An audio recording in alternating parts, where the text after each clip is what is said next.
자, 이제 오늘 29번째 불교 명상, 보교 방법론 강의 시작하겠습니다. 이제 저희가 이렇게 지금 한 45분 정도 오늘 실습을 했습니다. 편안한 가운데 아마 여러분들이 이제 바른 자세로 편안하게 숨을 이렇게 천천히 들이쉬고 내쉬면서 아마 이제 여러분들 자기 자신을 잘 느껴보는 시간을 가지셨을 겁니다. 이 숨 한 번 들이쉬고 내쉬는 어쩌면 10초가 되지 않는 시간인데요. 아주 여러분들이 집중이 잘 되어 있다면 그 들이쉬는 순간순간, 아주 그 순간순간들이 세밀하게, 좀 더 세밀하게 들이쉬는 과정이 느껴지고 또 내쉬는 과정도 또 세밀하게 느껴집니다. 우리가 이제 뭐 사진이나 이런 걸로 표현하면 해상도가 높아진다고 하겠죠. 근데 그 안에 정말로 들이쉬고 내쉬는 과정이 언뜻 보면 그냥 숨 한 번 들이쉬고 숨 한 번 내쉬는 과정으로 느껴지겠지만 그 안에 이 사성제의 가르침이 들이쉬고 내쉬는 그 사이에 우리가 그것을 충분히 이렇게 인식할 수가 있어요. 들이쉬고 내쉬고 하나의 호흡의 과정이죠. 들이쉴 때 여러 느낌들을 느낍니다. 들이쉴 때 또 여러 가지를 알아차릴 수가 있어요. 내쉴 때도 여러 가지 느낌을 느낄 수가 있고 또 여러 가지를 여러분들이 의식할 수 있어요. 자, 들이쉬면서 내쉬면서 느끼거나 여러분들이 의식했던 어떤 대상은 그냥 존재하는 것들이 아니라 지금 이 순간 어떤 조건이나 상황이 됐기 때문에 그렇게 발생한 현상이었어요. 졸리든 다리가 아프든 지금 빗소리가 들리든 여러분들이 또 뭐 배가 이렇게 불룩해지고 또 뭐 배가 꺼질 수도 있고 아무튼 여러분들이 들이쉬고 내쉬는 이 과정에서 느꼈던 모든 것들, 여러분들이 알아차렸던 모든 것들은 분명히 여러분들이 느끼고 경험했지만 그 내용은 지금 어떤 조건이나 상황에 의해서 이렇게 일어난 현상입니다. 어떤 조건과 상황에 의해서 일어난 현상을 우리는 순간적으로 그거를 분별합니다. 거기에 이름을 붙이고 거기를 어떤 모습으로 여러분들은 머릿속에서 인식해. 이것을 우리가 보통 12연기를 설명할 때 명색이라고 그래요. 무명, 무명에 의해서 행, 어떤 쌍카라, 작용이 일어나죠. 그리고 그런 다음에 그것을 명색, 우리가 뭐 정신과 물질, 보통 이제 이렇게 흔히 표현하지만 이 명과 색의 다른 표현은 우리가 이제 나마, 루빠라고 합니다. 이름, 형색. 그래서 우리가 이제 또 다른 의미로 보면 우리는 일어나는 어떤 현상이 일어날 때 우리는 거기에 즉각적으로 어떤 이름이나 형상, 어떤 우리가 익히 알았던 모습으로 그 대상을 인식해요. 어찌 보면 뭐 제가 이렇게 뭐 두 손을 마주쳐서 손뼉 소리라고 하는데 우리는 이것을 손뼉 소리라고 이름을 붙였어요. 그래 안 그래요? 근데 이 소리는 우리가 생각하는 손뼉 소리일까요? 아니 그냥 부딪혀서 생긴 공기의 파장일까요? 충돌에 의해서 생긴 파장이지 우리는 근데 두 손에 부딪히고 그 어떤 충격파, 그렇게 생겨난 충격파를 우리는 손뼉 소리라고 이름을 붙였어. 근데 애초에 손뼉 소리는 있는 거예요, 없는 거예요? 없죠. 우리가 이런 상황, 이런 두 손이 만나서 나는 어떤 상황, 모습과 이 모습을 거기에 이름을 붙였어. 그래서 이것을 명색이라고 그래. 나만우파. 우리는 있는 그대로 경험하는 것을 있는 그대로 아는 게 아니라 자기가 알고 있는 어떤 인식의 프레임, 인식의 틀에 의해서 그것을 이름과 형태로 대상을 인식합니다. 이름과 형태.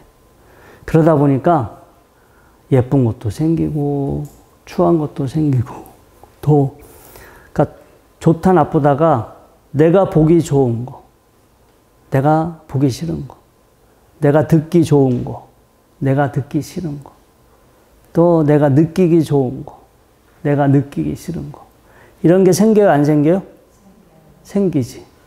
그러면 내가 보기 좋은 건 좋다라고 그래요? 나쁘다고 그래요? 좋다라고 하고. 내가 보기 싫은 건 나쁘다고 하지. 싫다, 나쁘다. 그래서 거기에 선과 악의 또 개념이 생겨. 근데 그 대상, 우리가 실제로 느꼈던 그 대상은 본래 선이거나 본래 악이거나 이게 정해져 있을까요? 아니죠. 그러니까 우리가 그 순간 내 입장에서 그렇게 인식하고 그렇게 반응한 것에 불과하지, 뭐 내가 느낀 거는 그 조건이 돼서 그렇게 일어났을 뿐, 뭐 좋은 것도 아니고 나쁜 것도 아니고. 근데 우리 인간은 그걸 가지고 분별하고 또 거기에 좋다 나쁘다라고 내가 반응을 일으키고. 그래서 내가 이제 보기 좋은 거, 듣기 좋은 거, 먹기 좋은 거, 느끼기 좋은 거. 보통 그런 것들에 대해서 우리는 지속적으로 어떻게 또 반응을 할까요? 그냥 보고 끝날까요? 아니면 계속 다음에 또 보고 싶어서 뭐 계속 보려고 노력을 하지 않을까요? 그렇죠? 보기 좋은 건 계속 보고 싶어 할 거고, 보기 싫은 건 안 보려고 할 것이고. 그래서 자기가 좋다라고 생각하는 것은 지속적으로 소유하려고 그래. 지속적으로 나한테 그런 만족감, 기쁨을 느끼고 싶어서 계속해서 보고 듣고 하던 그 경험을 계속해서 소유하고 싶어요. 그래서 취하게 되고. 취하고 또 다른 말로 우리가 집착한다고 하죠, 집착. 그런데 내가 보고 싶은 걸 딴 사람이 가져갔어. 딴 사람의 소유가 됐어. 그러면 그 순간 나한테는 어떤 반응이 일어날까요? 예? 열받아요. 그치? 열받지. 예. 괴로움이 생기는 거예요, 괴로움. 자, 좋은 거를 얻었을 때, 내가 좋아하는 것을 계속 경험하고 소유했을 때는 즐거움이라는 어떤 결과적으로 그 증상이 생기는 거고, 내가 좋아하는 거를 잃어버리거나 누군가를 가져가. 내가 원치 않은 상황이 됐을 때 나한테 일어나는 현상을 우리는 그걸 또 괴로움이라고 분별해요. 자, 괴로움이라는 것은 그 괴로움이라는 것은 본래부터 존재하는 걸까요? 아니면 어떤 조건과 상황에 의해서 만들어진 하나의 현상일까요? 어떤 조건과 상황에 의해서 그것도 만들어진 현상이지 늘 괴로움이 어딘가에 존재하는 건 아니겠죠? 맞아요? 안 맞아요? 자, 괴로움은 늘 어딘가 존재하지 않는다. 그렇죠? 어떤 상황이 됐을 때, 조건이 됐을 때 일어나는 현상일 뿐이다. 자, 그럼 반대로 즐거움은 늘 어딘가에 존재할까요? 그것도 마찬가지겠지. 그것도 어떤 조건이 됐을 때 일어나는 현상이지 어딘가에 즐거움이 늘 있는 건 아니겠죠. 근데 여러분들은 어딘가에 늘 있는 즐거움, 어딘가에 늘 있는 행복을 찾고 계신 건 아니세요? 네? 분명히 어딘가에 있대. 어딘가에 있는데 그걸 찾으면, 뭐 그걸 깨달으면, 그걸 뭔가 경험하면 마치 계속해서 즐겁고 계속해서 행복할 것이라는 거. 행복이 계속할 것이라는 거. 나라는 존재가 영원히 계속할 거라는 거. 우리 인간이 가지고 있는 대표적인 착각이죠. 금강경에서도 뭐 아상, 인상, 뭐 중생상, 수제상, 무슨 상이라고도 표현도 하고요. 그런데 제가 이제 말씀드린 이런 과정에 대해서 이제 부처님이 수행을 하시다가 부처님도 처음에는 현실이 이게 괴로움이 있는 것 같아. 그래서 이 괴로움이 없고 늙음이 없고 죽음이 없고 뭔가 영원히 늙지 않고 아프지 않고 죽지 않고 늘 행복하고 늘 기쁨만 있는 그런 어떤 상태 그게 있지 않을까 해서 부처님이 처음에는 그걸 찾으려고 수행을 했었죠. 그래서 부처님이 그런 곳이 있구나. 그런 세상이 있구나. 라고 그렇게 선포를 하셨을까요? 아니죠. 그 경전, 그 어디를 보더라도 그런 말 하신 적 없어요. 오히려 그렇게 했다가 헛고생 하셔서 정말 6년 동안 시행착오를 겪으셔서 이런 것이 아니었구나라고 과감히 그걸 버리셨지. 그래서 부처님은 지금, 현재, 정말 리얼하게 실존, 현재 지금 이 순간 실존하고 있는 자신의 모습, 나한테 일어나고 있는 현상을 있는 그대로 꿰뚫어 보시는 수행을 하게 돼요. 모든 것들이 우리가 이제 불교에서는 연기법이라고 그래요. 지금 나의 의식도, 내 몸도, 내 생각도, 몸에서 지금 우리가 일어나고 있는 모든 느낌도 연기법, 어떤 조건이나 상황에 의해서 그렇게 일어나서 작용하고 있을 뿐이지 본래부터 존재하는 것은 없구나라는 것을 스스로의 힘으로 그걸 꿰뚫어 보고 하셨어요. 근데 우리 중생들은 그러한 사실을 모르니까 제가 아까 말씀드린 대로 분별해.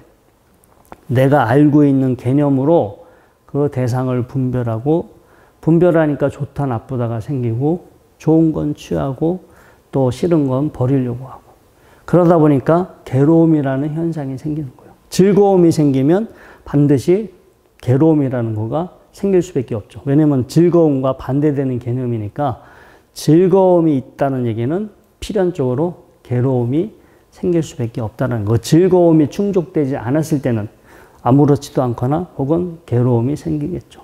그래서 부처님은 이렇게 지금 이 순간 나라는 존재를 있는 그대로 통찰을 하죠. 현재 실존이죠. 실존, 현재 지금 이 순간. 여기 지금 내가 경험하고 있는 현상을 꿰뚫어 봐서 우리가 흔히 생각하는 괴로움이라는 거가 어떻게 생겨났는지, 그 괴로움이라는 거의 본질이 뭔지, 그 괴로움의 실체가 뭔지, 그리고 그 괴로움이 어떠한 원인에 의해서 생기는지, 그리고 내가 어떻게 했을 때 그 괴로움이 소멸될 수 있는지, 또 어떻게 그것을 실천해 가야 하는지, 이런 것들에 대한 어떤 그 깨달음을 우리보다 먼저 깨달으셔서 저희들에게 그 길을 이렇게 제시해 주셨고요. 여러분들도 사실은 수만 번 들으시고 내쉬는 그 짧은 시간이지만 지금 제가 방금 전에 말씀드렸던 이러한 내용이 이제 이렇게 계속해서 여러분들이 이제 올바른 생각을 가지고 올바른 목적을 가지고 스스로 이 안에서 여러분들이 이렇게 잘 지켜보시면, 잘 관찰해 보시면 여러분들도 부처님이 경험하셨던 그런 내용을 스스로의 힘으로 이렇게 보고 아실 수가 있습니다. 그래서 이제 우리가 수행을 할 때는 결과적으로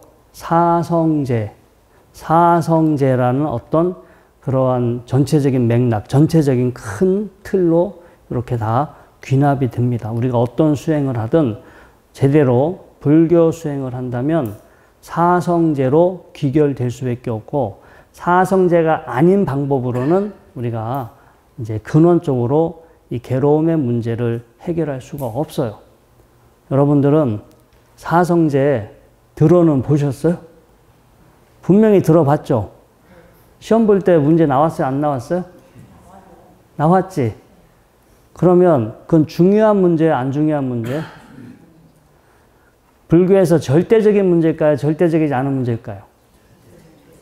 절대적인 문제겠지. 근데 여러분들이 지금 신행생활을 하고 수행생활을 할 때는 사성제라는 거 여러분들은 의식하고 살아요? 아니면은 별 시험 볼 때 시험 볼 때만 딱 문제 쓰고 그 이후로는 까맣게 잊어버리고 살아요? 의식하고 사세요? 네, 그럼 부처님 제자가 맞아요. 네? 의식하고 살면 부처님 제자가 많은데 나머지 여기서 뭐 신행 활동을 하든 기도를 하든 수행을 하든 사성제와 상관없이 산다면 어떻게 보면은 글쎄요, 제가 보기에는 정말 불교 신자라고 할 수 있을까 할 정도로. 그래서 이제 여러분들이 공부해서 한번 본 거와 실제 여러분들이 수행을 통해서 여러분들 속에서 아, 정말로 이게 사성제구나. 부처님이 그렇게 깨달았던 게 나도 이 내 안에서 그 사성제. 네 가지 성스러운 진리. 네 가지 성인들의 진리예요. 그게 성인들. 깨달은 사람들의 눈에는 진리야. 그게 여기서 분명하게 그렇게 드러나고 내가 경험할 수 있으니까. 네 가지 성인들의 진리. 우리는 그냥 성스러운 진리 정도로만 알고 있는데요. 이 사성제, 그래서 불교에서는 어쩌면 정말 절대적인 위상과 가치를 가진 건데 실제 우리가 절에서 신행 활동을 할 때는 망각하고 살아요. 그 가치를 전혀 알아보지 못하고 엉뚱한 것에서 우리가 그 답을 찾고 엉뚱한 곳에서 뭔가 허우적거리는 우리가 그런 지금 실정이고요. 그래서 수행을 하기 전에 우리가 한번 사성제에 대해서 우리가 다시 한번 좀 새롭게 공부하고 그 의미를 되새겨 보셔야 되고, 제가 단연코 말씀드린 건데 사성제를 이해하지 않고서는 수행이라는 거가 제대로 나갈 수가 없어요. 이 사성제라는 거가 여러분들이 올바르게 수행의 길로 갈 수 있는 가이드라인이면서 정답이야. 가이드라인이면서 정답이기 때문에 이거 외에서 다른 것에서 답을 찾으시면 안 되고, 여러분들이 자, 부처님 법을 만난 건 사실이에요? 정법을 만났어요? 안 만난 것 같아? 정법을 만난 것 같아요? 아무튼 정법이다 정법이 아니다는 경전에 규정이 돼 있어요. 8정도 사성제가 들어있으면 그걸 토대로 해서 법을 설한다면 정법이겠지만 사성제 8정도의 논리하고 전혀 엉뚱한 상관없는 말을 하고 있다면 정법이 아니에요. 정법이 아니면 그 순간에는 그게 옳아 보이고 뭐 맞는 것 같은데요.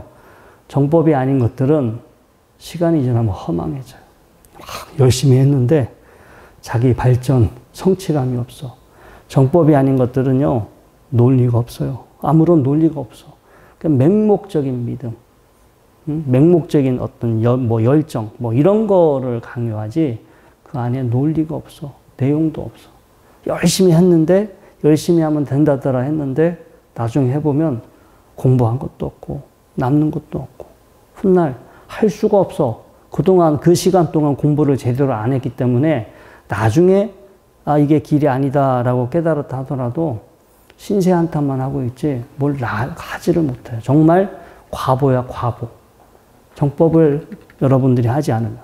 그래서 여러분들이 지금 뭔가를 하고 있는데 스스로 좀 이렇게 잘 정신 차려서 내가 지금 정법을 하고 있는 건지 정법이 아닌 건지, 내가 뭔가 열심히 하고 있는데 이게 무슨 논리와 내용을 가지고 있는 건지, 아무런 논리도 없고 내용도 없고 그냥 뜻도 모르고 맹목적으로 내가 반복을 하고 있는 건 아닌지, 내가 바보가 되는 연습을 하고 있는지 지혜로워지는 연습을 하고 있는지, 이거 여러분들 좀 스스로 좀 생각을 해보시고, 자, 이제 그런 차원에서 우리가 이 사성제라는 거가 어떠한 그 위상을 가지고 있는지 경전에 이제 몇 개 경전의 구절 내용으로 볼게요.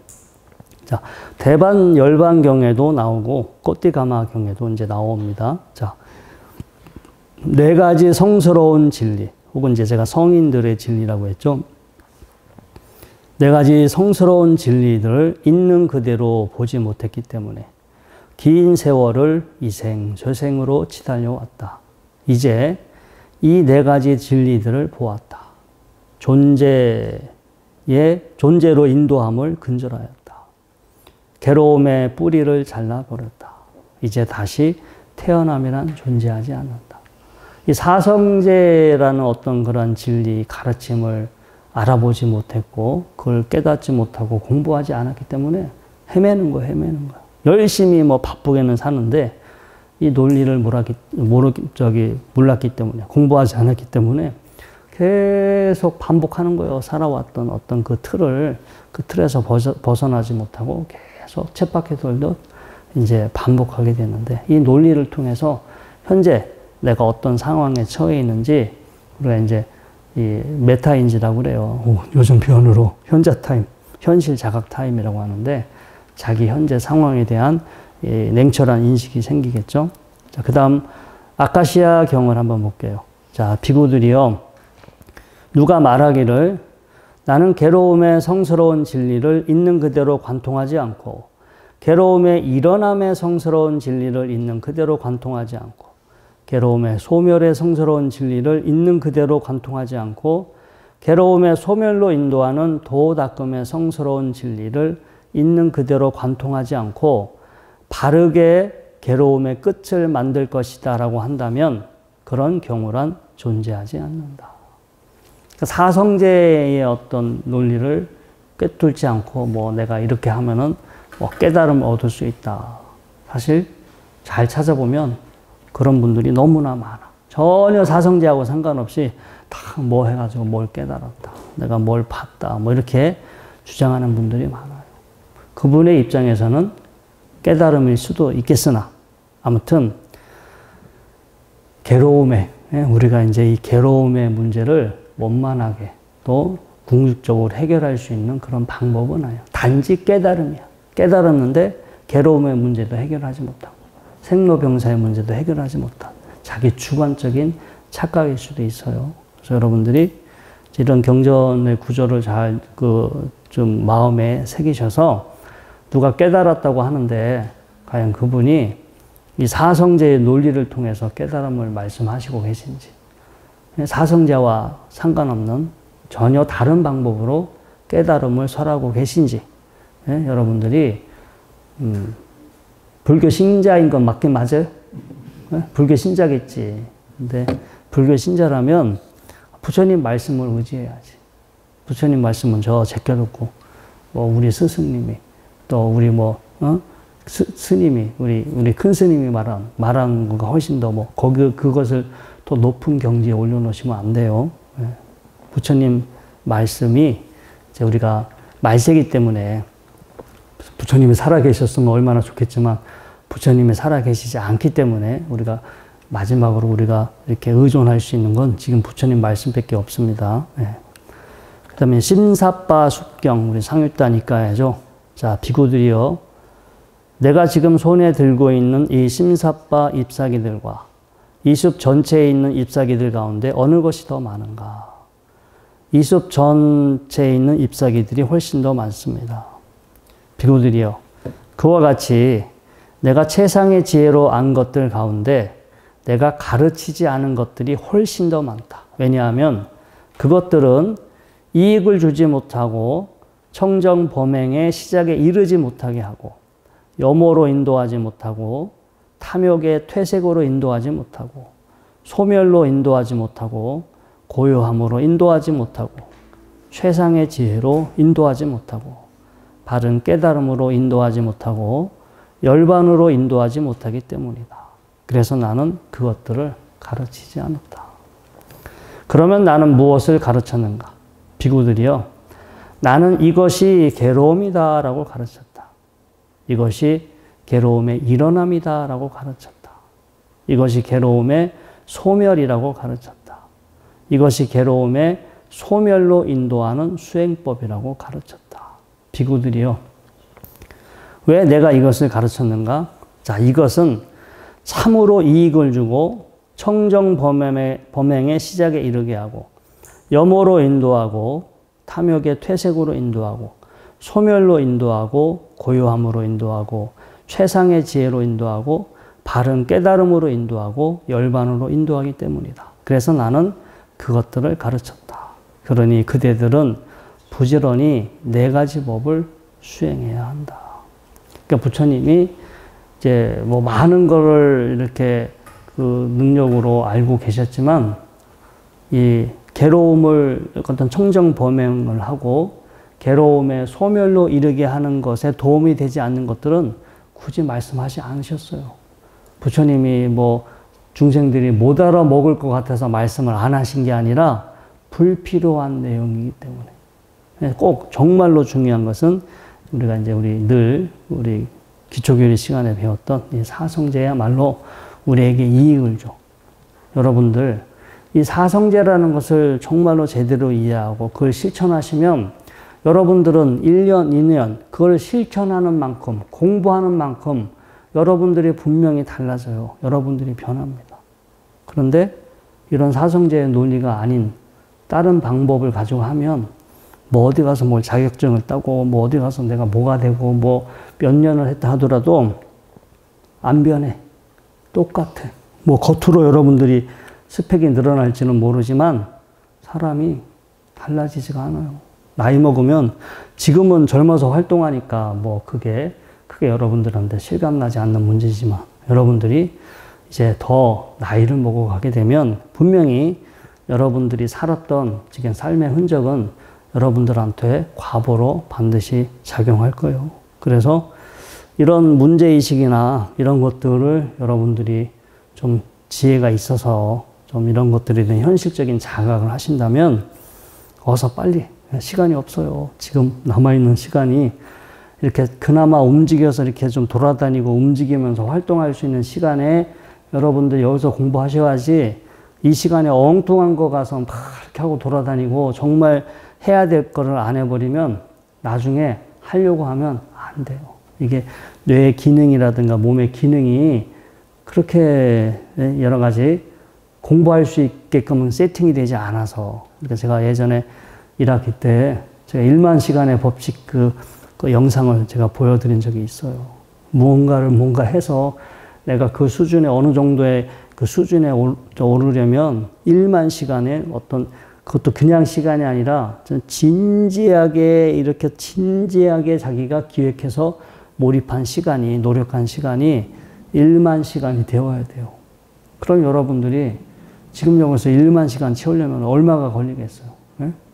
하루 1시간씩을 해도 1만 시간 못 채우고 돌아가실 확률이 있고요. 그러니까 지금 어디 가서 이렇게 막 바쁘게 엄하게 이렇게 지금 다닐 때가 사실은 아니에요. 여러분들이 발심을 아직 발심을 하신 분들은 그렇게 살고 계시겠지만 이게 제대로 발심이 안 되면 이게 그 겉으로 보여지는 거에 막 끄달려서 거기 막 우리 뭐 개들은 이렇게 이렇게 뭐 돌멩이나 이런 거 던지면 아무것도 아닌데 개나 고양이들 보면은 뭐 별것도 아닌 거에 던지면 막 쫓아가서 물잖아요. 그러니까 이제 장난으로 던지지만. 현실에도 그래. 별것도 아닌 거에 막 하면 부안해동해서 막 뭐가 있는 줄 알고. 근데 본질을 봐야지, 본질. 가장 우리가 기초교리, 예? 여러분들이 처음에 절에 와서 처음 배웠던 그 기초교리, 사실은 그게 그 안에 답이 있고, 또 그거는 여러분들이 숨 한 번 들이쉬고 내쉬는 그 사이에 여러분들이 이 안에서 충분히 고진멸도라는 이 4가지 부처님이 말씀하신 것을 여러분들이 분명히 확인할 수 있어요. 그걸 확인하고 있으면 내가 얼마나 힘이 생겨. 내가 죽을 때까지 부처님 법을 알아서 점점점 내가 괴롭지 않고 더 앞으로 지혜로워질 수 있는 삶을 살아가겠구나 라는 그런 확신이 들고 안도가 되니까 얼마나 사람이 홀가분해지겠어요. 열심히 했는데 도대체 내가 그동안 뭐 했지? 내가 어디까지 지금 뭘 얻었지? 뭐 열심히 했는데 뭐가 없어. 뭘 했는지도 모르고 남들한테 했다는데 뭐 했냐고 물어보면 대답도 못하고. 예? 그러면 되겠어요? 안 되겠어요? 예. 우리 보살님 빼고 보살님은 대답을 잘해 주시니까. 자, 우리 마지막 호지경 또 한번 볼게요. 네. 자, 이게 삼일단 니까에 있는 경이죠. 호지경. 자, 비구들이요. 내가 설한 4가지 성스러운 진리를 잘 호지해라. 괴로움의 성스러운 진리에 대해서 잘 호지해라. 괴로움의 생겨남에 대한 성스러운 진리에 대해 잘 호지하라. 괴로움의 소멸에 대한 성스러운 진리에 대해 잘 호지하라. 괴로움의 소멸로 이끄는 수행법에 대해 잘 호지하라. 비구들이여, 그대들은 이것이 괴로움이다 라고 잘 보고 알며 수행해야 한다. 이것이 괴로움의 생겨남이라고 잘 보고 알며 수행해야 한다. 이것이 괴로움의 소멸이라고 잘 보고 알며 수행해야 한다. 이것이 괴로움의 소멸로 이끄는 길이라고 잘 보고 알며 수행해야 한다. 아까 서두에 말씀드렸어요. 숨 한번 들이쉬고 내쉴 때 여러 수많은 현상이 일어나고 수많은 현상이 사라져. 공부를 하지 않으면 그냥 단순하게 여러분들이 알고 있던 어떤 그 생각과 개념으로 그냥 그렇게만 보고 알고 끝나. 근데 여러분들이 이 사성제라는 것을 심도 있게 공부하신다면 이 숨 한번 들이쉴 때 내가 이 들이쉬면서 느껴지는 이 느낌이나 현상들을 있는 그대로 알지 못하고 내가 알고 있는 어떤 개념으로 이건 이렇다 저렇다라고 이렇게 분별하고 내가 이거에 대해서 집착하고 내가 이것을 내 것으로 소유하고 있구나, 내 것으로 생각하고 있구나라는 거가 숨 한번 들이쉬고 내쉬는 짧은 순간에 여러분들이 그런 생각도 다 하실 수 있어요.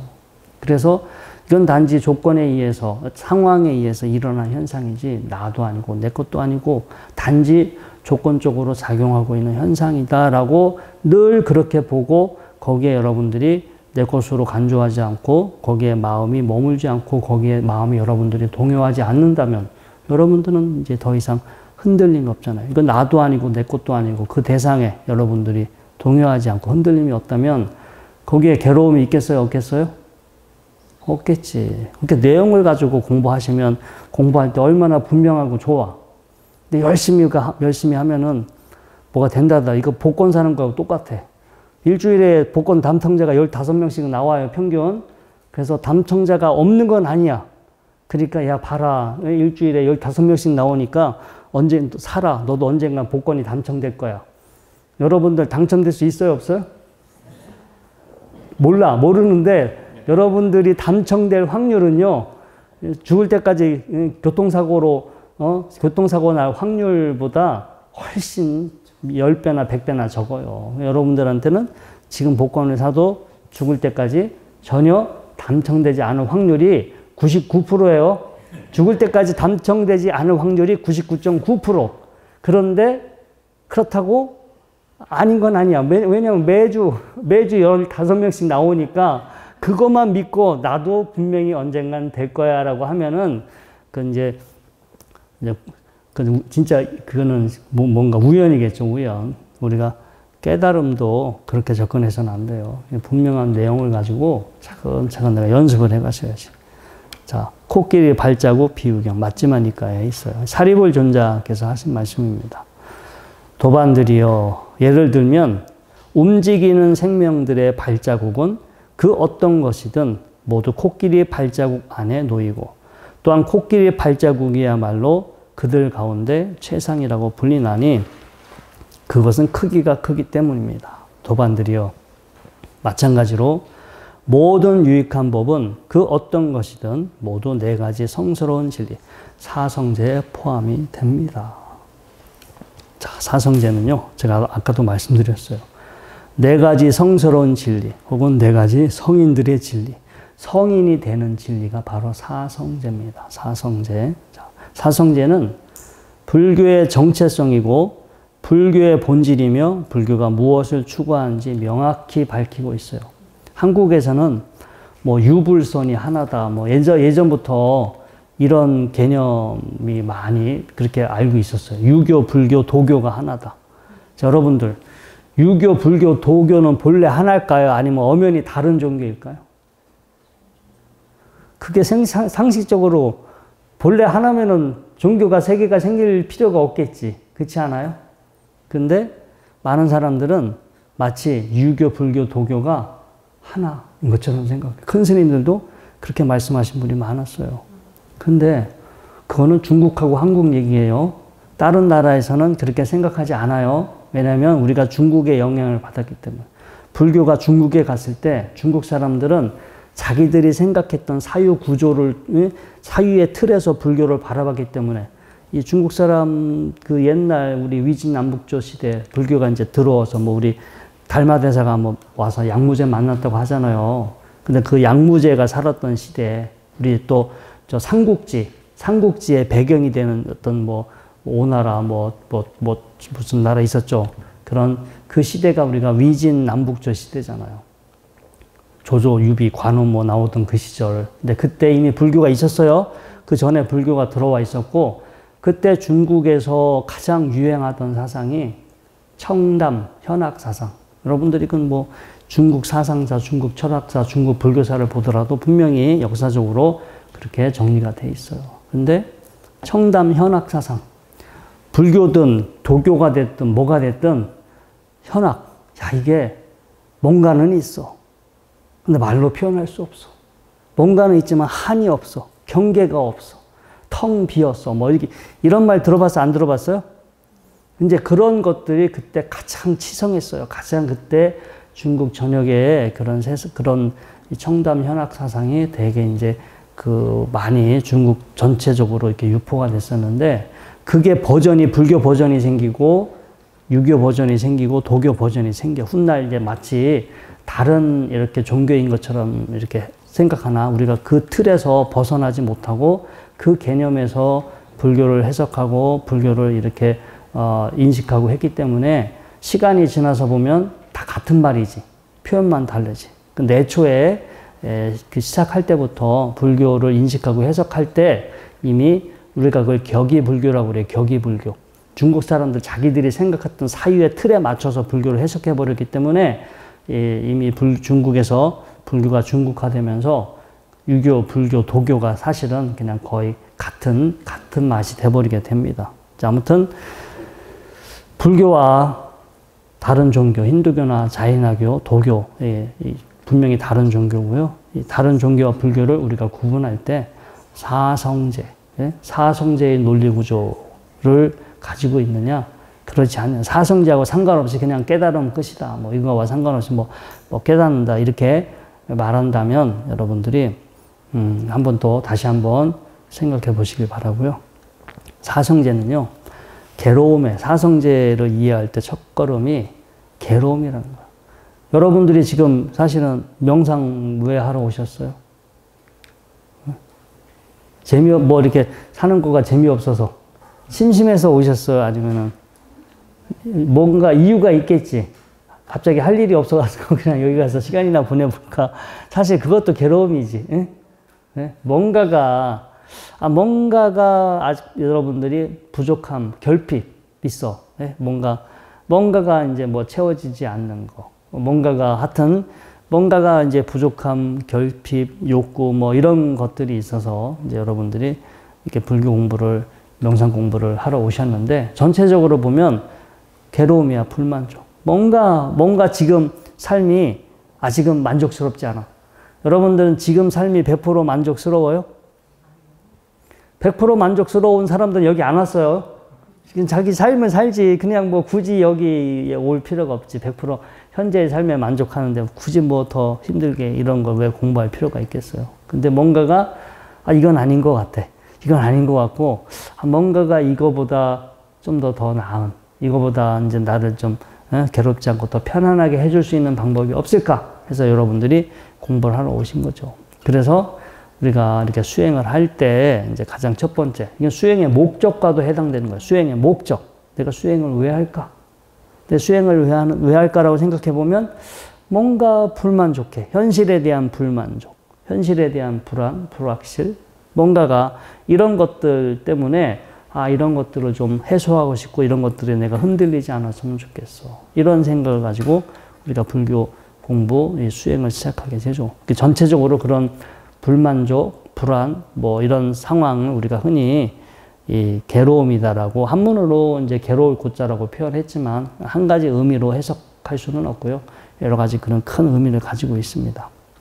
그런데 이제 우리가 이 괴로움, 사성제를 이해할 때 아마 우리는 그냥 괴로움의 원인, 괴로움의 소멸, 괴로움의 소멸에 이르는 길, 그냥 이렇게 제목만 우리가 흔히 이제 암기를 했잖아요. 근데 그 괴로움이라는 거가 그냥 여러분들이 괴로움 해버리면 사성제가 아니에요. 성스러운 진리가 아니고 성인들의 진리가 아니지. 괴로운 거는 절에 열심히 다녀봐야 알아요? 아니면 안 다녀도 알아요? 아니지. 다리 꼬집어서 아프면 알고 어디 가서 뺨 맞으면 아프는 거는 안 배워도 아는 거지. 돈을 잃어버리고 건강이 안 좋아지고 실연당하고 사랑하는 사람이 이별하고 떠나면은 그거는 안 배워도 아는 진리지. 근데 그게 성인들의 진리, 성스러운 진리가 될 리는 없겠죠. 일반적인 보편적인 진리지. 근데 그게 괴로움이라는 걸 한번 다시 보셔야 돼요. 제가 아까도 말씀드렸지만, 자, 일단은 그게 이제 세 가지가 있어요. 분명히 괴로움인데 괴로움으로 우리는 모르는 경우가 있어. 자, 우리나라도 요즘 마약 문제가 심각해. 자, 마약을 이렇게 먹어. 대마초를 피든 마약을 먹으면 그 사람은 그 순간 기쁨이에요? 아니면 괴로움이에요? 마약을 그 순간 먹었을 때 그 순간에는 기쁨이지. 근데 결과적으로 봤을 때 그게 기쁨이에요? 괴로움이에요? 괴로움이지. 한 번 중독돼서 한 번에 요즘 뭐 펜타닌이나 이런 건 한 번만 먹고 바로 중독이 돼서 계속해서 거기에 의존할 수밖에 없어요. 그러니까 그게 분명히 훗날 괴로움인데 그 순간에 그거를 괴로움으로 보지 않고 즐거움으로 보지. 그럼 만약에 저 같은 경우 출가해서 스님이 됐어. 스님이 됐는데 외로워서 누가 어떤 이쁜 보살님이 스님 저를 좋아하는 보살님이 생겨가지고 그래가지고 막 눈이 맞아가지고 둘이 연애하고 다녔어. 그럼 저한테는 기쁨이에요? 괴로움이에요? 그게 행복이에요? 괴로움이에요? 응? 몰라. 짧은 시간으로 보면 제가 경험한 것은 기쁨이겠지. 근데 긴 롱텀, 긴 안목으로 보면 훗날 저한테 그게 반드시 기쁨과 해피엔딩이 될 것 같아요? 안 될 것 같아요? 해피엔딩이 안 되지. 몰라요. 하여튼, 내가 또 환속하고 나가서 어떻게 또 살겠지. 그러면 제가 환속해서 나간 스님들, 환속한 신부님들 이렇게 얘기를 들어보면 신부님들이 환속한 경우는 여자가 떠나고요. 스님이 환속한 경우는 스님이 떠나는 경우가 많더라고. 희한하게. 그러니까 이게 약간 신부님들은 환속하더라도 책임감을 가지고 어디 가서 일도 하고 막 이렇게 가정을 하려고 노력을 하시는데 스님들은 환속해도 책임감이 없이 그냥 도망가 버린대요. 그래서 신부님들은 보살, 와이프가 살다가 지겨워서 떠나고 보통 스님들이 살다가 지겨워서 떠나는 경우가 많다 하더라. 이제 하여튼 주변에 얘기 들어보니까 저희들끼리 하는 얘기예요. 아무튼 제가 이제 예를 들은 거예요. 이게 분명히 괴로움인데 눈에 콩깍지가 씌이거나 이게 전도몽상이죠. 어딘가에 눈에 뭔가 씌우면 그게 나중에 이제 그게 남들한테는 분명히 괴로움으로 보이는데 본인한테는 그게 괴로움으로 안 보이는 거. 아이들, 꼬마애기들 그런 경우 많잖아. 예? 청소년기 애들 그때는 본인들은 막 하고 싶어서 뭔가 못해서 안 다니고 괴로워하는데 어른들 눈에 봤을 때는 저거 하면 안 되는데 저렇게 하면 안 되는데 이런 거 보이잖아요. 성인들이나 부처님이 우리 사는 모습 보면 얼마나 측은하겠어. 어이가 없을 거예요. 근데 하지 말라는 거를 우리는 막 행복인 줄 알고 그게 막 기쁨인 줄 알고. 제가 요즘 명상하는 사람들 보면 그런 생각이 들어. 왜 또 저렇게 할까? 굳이 저렇게 해서 답이 나올 리가 없는데, 저렇게 해서 뭘 한다고 할까? 이제 그런 생각이 들어요. 이제 괴로움인데, 인식을 못 하는 거야. 그 현실에 대한 인식이 없어서. 그 다음에 또 한 가지 우리가 잘못 알고 있는 거가, 괴로움이라는 것이 마치 존재하는 것처럼, 별도로 괴로움이 존재한다라고 생각해서 없애버리면 돼. 괴로움만 없애버리면 되고, 그럼 괴로움을 없애버리면 괴롭지 않은 상태가 되고, 혹은 어딘가에 괴롭지 않은, 영원히 괴롭지 않은 어떤 상태가 있을 거야. 응? 괴롭지 않은 상태가 있고 우리가 그걸 깨닫기만 하면 마치 영원히 괴롭지 않을 그런 세상에서 살 수 있을 것이다 라는 거. 근데 이제 그것도 착각이죠. 괴로움은 어떤 사건, 어떤 원인이나 상황에 의해서 비롯되는 결과물이지 괴로움이라는 건 별도로 존재하는 것은 아니다. 즐거움이나 행복도 어떤 조건이나 상황에 의해서 만들어지는 하나의 현상일 뿐이지 본래부터 여러분들 그 태어나서 죽을 때까지 계속해서 행복한 상태로 있으면 행복일까요? 지옥일까요? 지옥이에요. 행복은 괴로움이 있기 때문에 행복하다는 걸 알지 괴로움이 전혀 없이 늘 행복함만 있으면 그걸 행복하다 생각할까요? 아니지. 그 단순한 거지. 그러니까 행복은 상대적인 개념이에요. 즐거움, 기쁨, 행복은 상대적인 개념이지 절대적인 개념이 될 수가 없어. 제가 이렇게 산속에서 아무것도 안 하고 혼자 지내면 사람들 안 만나니까 정말로 대체적으로 마음은 편안한데요. 자극이 없어. 자극이 없으니까 결국 우울하거나 쓸쓸하거나 뭔가 이제 약간 다운되는 게 있어. 그러니까 행복은 아무튼 그게 일정한 자극이 쭉 들어오면 자극이 일정한 상태로 되면 좋을 것 같아도 바보 되기 십상이에요. 이렇게 적당히 자극들이 필요한데 아무튼 우리가 행복이라는 것은 상대적인 개념. 뭔가가 힘들고 괴롭다라는 것이 있기 때문에 그 반대 개념으로 존재하는 것이지 늘 행복만 존재하면 그게 행복이 될 수가 없어요. 그래서 그 괴로움이라는 거가 절대적으로 존재하는 것은 아니다. 그 다음에 이 괴로움이라는 거가 이렇게 있는 그대로 자신의 능력으로 지금 내가 괴롭다라고 하는데 도대체 이 괴로움이라는 게 무엇일까 자기의 능력으로 보고 이게 괴로움이 있는 게 아니라 내가 그렇게 느끼고 그렇게 반응한 것일 수도 있구나. 실제 육체적인 고통은 내가 구체적으로 느끼는 괴로움이겠지만 심리적인 거, 정신적인 괴로움은 여러분들의 생각이거나 여러분들의 습관일 수도 있어요. 저도 오늘 시간이 이제 다 됐는데 오늘 이제 아까 불교 방송에 방송 진행하러 갈 때 이게 스케줄이 앞에 2개가 있었어. 근데 막 부지런히 끝나고 제가 갔는데 희한하게 오늘따라 계속 앞차가 안 가는 거예요. 앞에 줄이 쫙 비어져 있는데 제 앞차만 천천히 가. 이쪽으로 가도 이쪽 차로 천천히. 시간은 계속 생방송이니까 빨리 가야 되잖아. 시간은 가는데 이 차가 빠지면 또 다른 차가 오는데 또 그 차가 천천히 가. 그래서 제가 갈 때 오늘은 일진이 안 좋은 날이구나. 이게 왜 모든 차들이 천천히 가고 왜 신호마다 다 걸릴까? 그리고 거기 갔는데 주차장이 이제 꽉 차서 2바퀴를 돌았어요. 2바퀴를 돌아서 정말 오늘은 제가 머피의 법칙이라고 아까 방송에 얘기했죠. 오늘은 뭐가 다 이렇게 뭐가 안 되는 날일까라고 그 생각까지 했어요. 그런데 사실 제가 5분만 일찍 나갔더라면 그게 성립돼요? 안 돼요? 한 5분, 10분 나가서 여유 있게 갔으면 앞차가 천천히 가든 그게 내 마음에 걸리지가 않지.